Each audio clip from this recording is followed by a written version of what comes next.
Hey everybody, it's Mike with Economy Heating and Air. I am back at this customer's house who I have filmed other videos at before doing regular maintenance. And I wanted to take you along with me. Check it out. All right, first things first, doors got to come off. These Trane S9 V2s are real easy. We just want to hook our peepers on everything. We want to make sure there's nothing crazy going on. We're looking for things like water where it's not supposed to be, rust, burnt wiring, and that sort of thing. So first things first, we just put our eyeballs on all this wiring. All right, looking everything over. It's all plugged in nicely. His is a newer furnace, so it's in excellent condition. And we've been doing maintenance on this since it was installed. So his is in excellent condition. Nothing seems chewed. No rodents have gotten in here and eaten anything. We just want to look everything over. So all his wiring looks to be intact. Not seeing anything crazy. Now I see this. Look at that. Somebody left a ground wire off. Well, we'll make sure that gets reattached because that goes right there. So that's something. Don't know how long that's been off.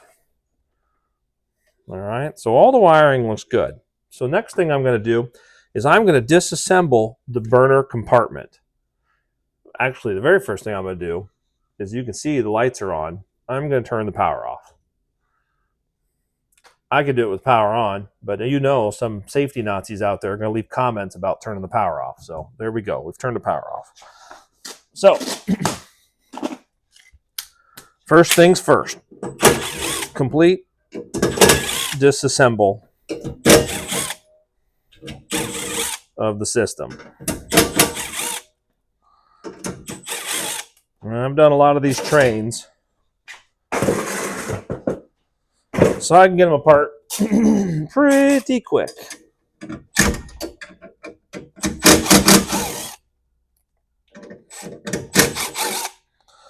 So that's a cover plate, and that exposes everything. And then you can start taking burners out. Let me get this in here so you can see more. So I pulled this cover plate off, and now this is loose. There's a retainer that goes across here. It looks like this. Pulled that out. Now that that's out, every one of these burners can come out.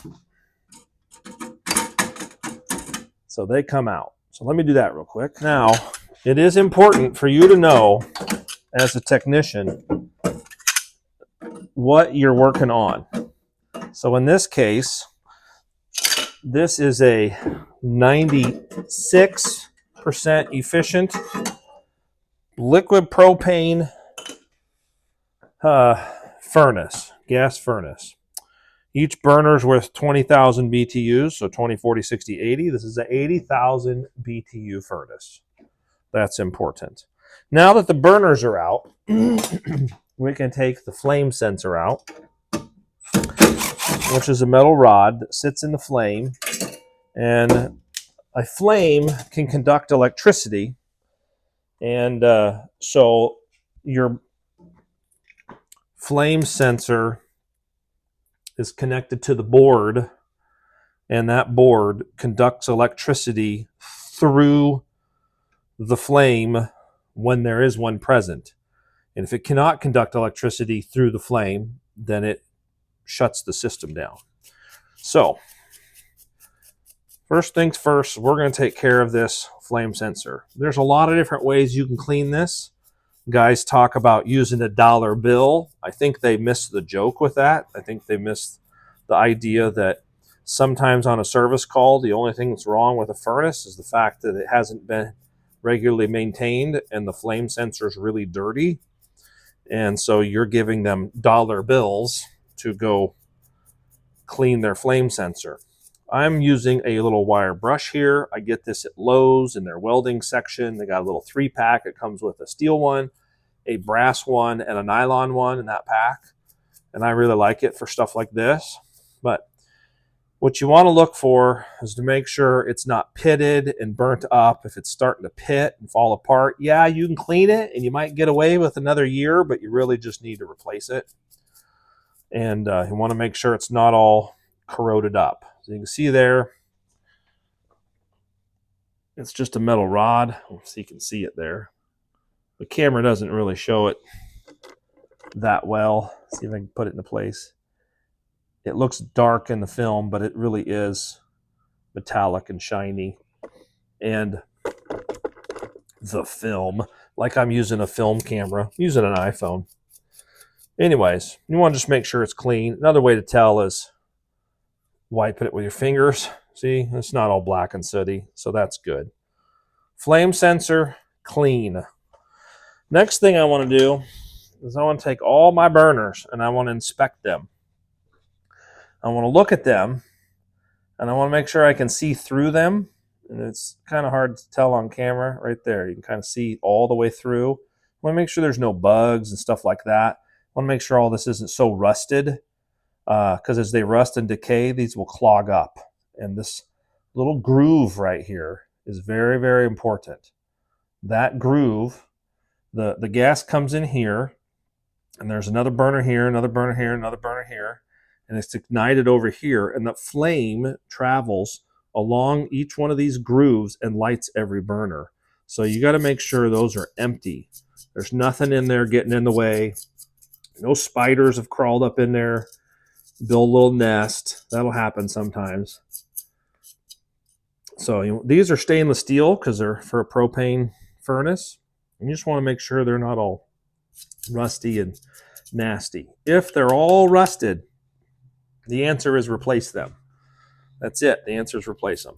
If your flame sensor is all corroded and crappy, the answer is replace it. That's what you do. So we're going to clean all those. All right, we've cleaned our flame sensor. We've cleaned our burners. One thing I like to do is these is where the gas come out. These are the orifices. There's 4 of them, one for each burner.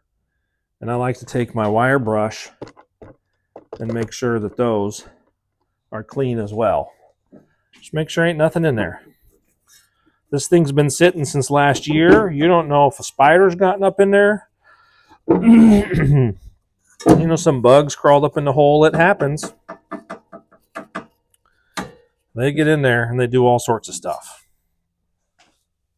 Lastly, you just want to inspect. You want to look and see if anything's getting rusty, bad, screws are loose, anything like that.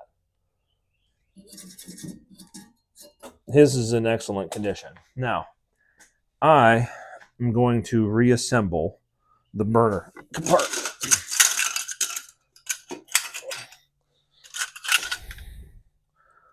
These can go any way. They do not matter. They are not directional. You can put it this way. You can put it this way. You can't put it that way. But this way and this way. Doesn't matter. So now I'm going to make sure my burners are properly seated. And I'm going to put a screw on the rail. Let's do that. There it is.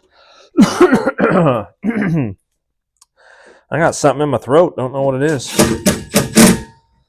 All right. Now, I'm going to put the flame sensor back.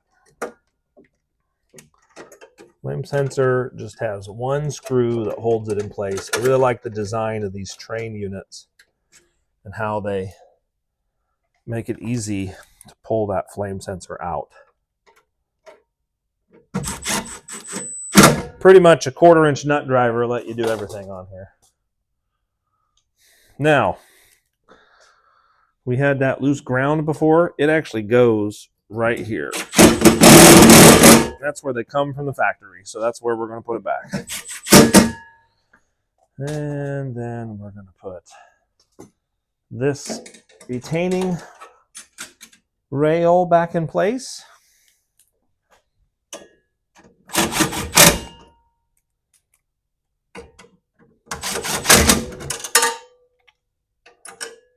was nice. And then 2019 is when it was installed. So here we are 6 years later. We've had people out here once a season since it was installed, and it is in excellent condition. Now, right now, we're just in the cleaning portion is all we're doing.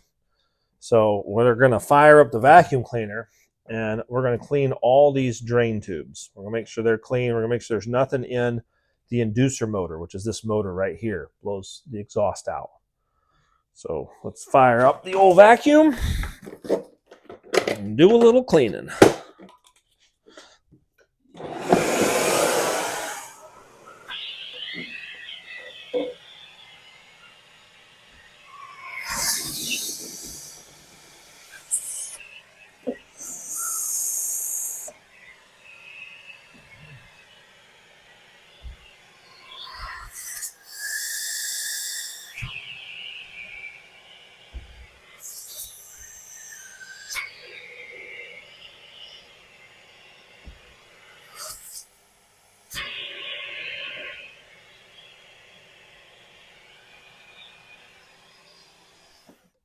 These are the drain lines. This catches any condensation coming down your flue pipe, and it gets routed directly to the drain.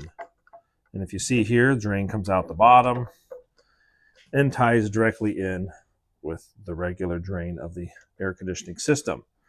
This is what's called the upper trap port drain, which just drains any water that comes off of the inducer. Both of those need to be cleared. Now, the other thing that a gas furnace has, a modern gas furnace that's in the 90% range, 80% have them as well. Anything lower than 80% does not have these, is pressure switches. Now, we have 3 here. One is a pressure switch for the drain, if the drain gets clogged. One is for first stage. I believe this one's first stage and this one's second stage. I could have those backwards. But either way, this is a 2-stage gas furnace, so it has a low and a high. And so one of these is for low and one of these is for high. And these ports, where it pulls the vacuum from, can get clogged. So one of the easiest ways to make sure that's clear is just to blow on it. Okay, that's good. You could put something in that port right there, and you could clear that out. But usually, you just blow on it. Yep, that's plenty clear. So make sure that one's clear. Now, some furnaces are so nasty, I wouldn't do this. That one's clear.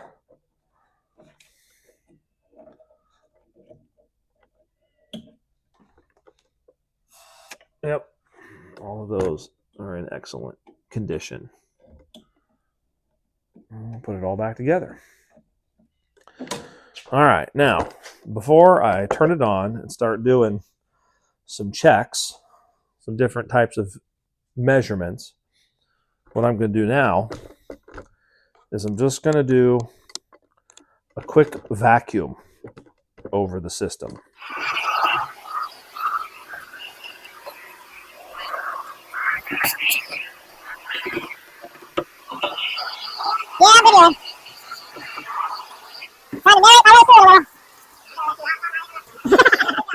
All right, now we're going to turn power back on. Oh, you're in my video. Hope that's okay. Did you want to show me something? Yeah. That's fine. Yeah. Yep. That's okay. Let's do a couple of different checks. One thing I like to do is I like to measure the resistance of the igniter. And you always got to do it when it's cold, because it will change its resistance as it gets hotter. And I like to write it down.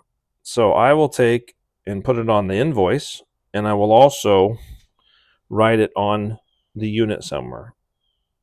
All right, that's at 46 ohms for that igniter, which is not uncommon for an S9V igniter. So I'll just write right here, 46 ohms. So now when we come back next year and we check it again, we can reference that same resistance. Now, we can take measurements of all sorts of different things. We could check if this was a brand new customer or even a new install that we have done. I would put my manometer on it and I would check the low pressure or the gas pressure for low and the gas pressure for high. And then I would take amp draws of all the motors. But I'll be completely honest with you, I am less worried about the amp draw on all the motors. Those are things that guys check because they're told to check them. But I have never found one that I've gone, oh my goodness, that amp draw is terrible. Either it's working or it doesn't work. So that's kind of the bottom line with that. Now, on these trains, the flame sensor actually has a spot on the board. I don't know if I can get this in there and show it to you. Right here, flame proof. And it says 1 volt DC equals 1 microamp. So if your meter is not capable of reading microamps, all you got to be able to do is read DC volts across here. And you should have somewhere in the 2 to 3 range of volts DC or 2 to 3 microamps. My meter actually will do microamps.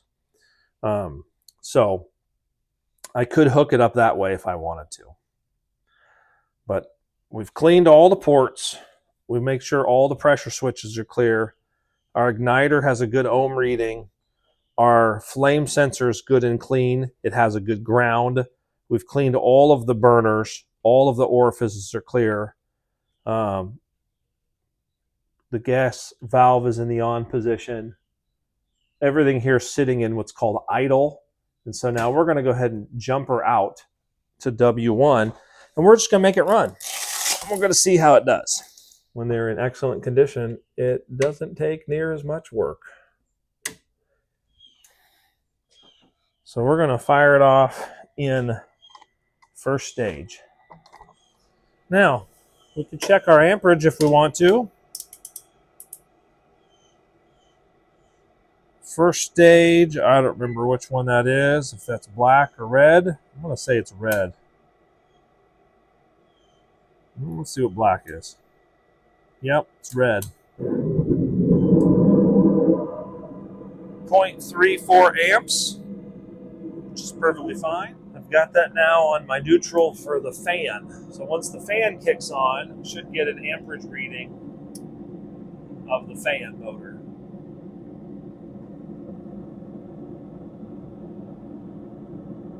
See how the amperage is going up? It is a variable speed fan, and the longer it runs, the faster it will get. Yeah, we're already up to 3.5, 4.5. That's the amperage of our fan. We want a nice blue flame. You don't want a yellow flame or an orange flame. You want a nice blue flame. Now what you want to do is you want to let that thing run long enough for the heat that it's generating to get everything up to temperature. Because if you have an airflow restriction, like this is a downflow, so my air filter's at the top. If you have an airflow restriction, it can't get the heat out of the furnace, and so then the furnace will actually get hotter than it should. And there are some built-in safeties on this to keep it from overheating.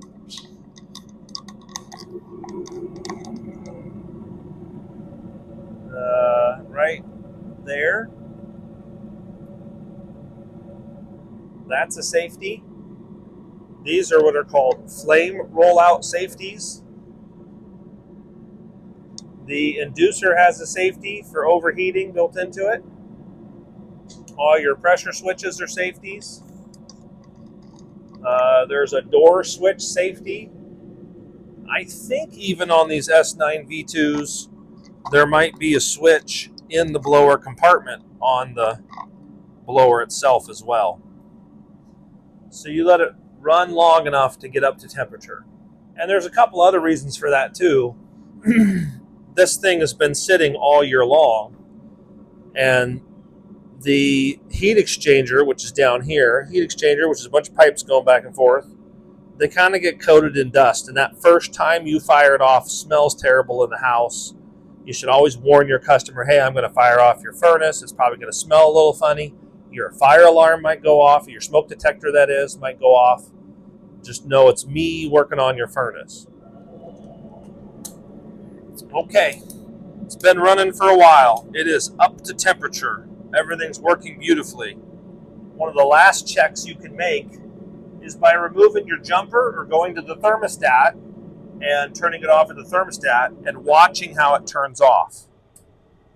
Because it should turn off in a sequence that it's designed to turn off. You want to make sure the gas valve shuts off. Usually, sometimes the inducer will run for a little bit, and then there's usually some sort of blower delay, like this one has it. So the blower's running right now. You want to make sure everything shuts off and turns on.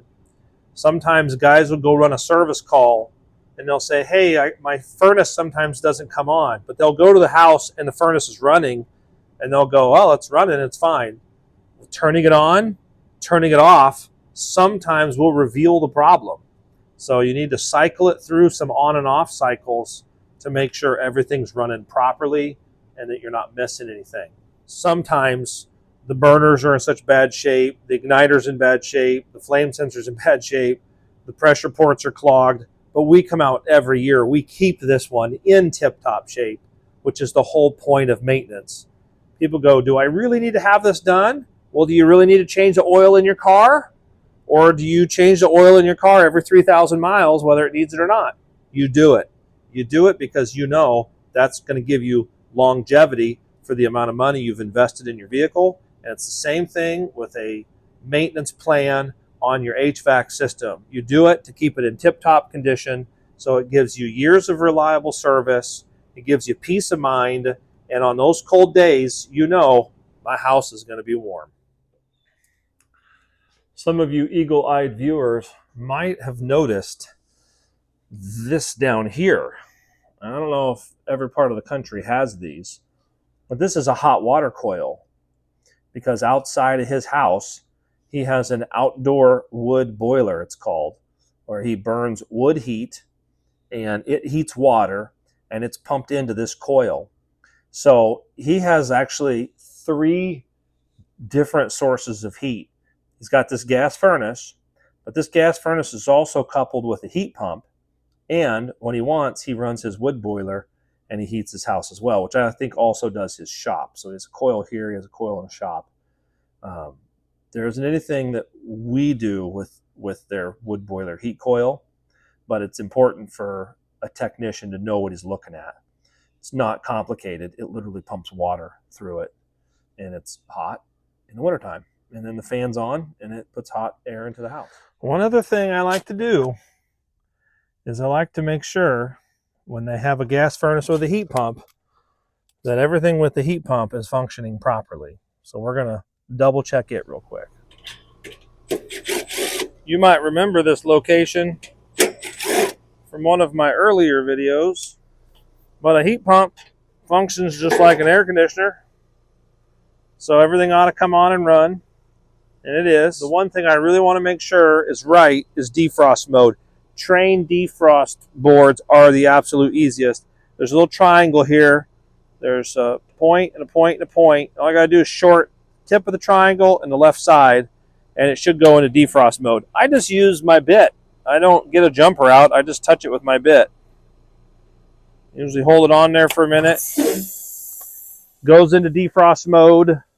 Long as it goes into defrost mode, it is working. So now defrost mode is going to do its thing. Probably take a few minutes. And that's it. That's all I got to do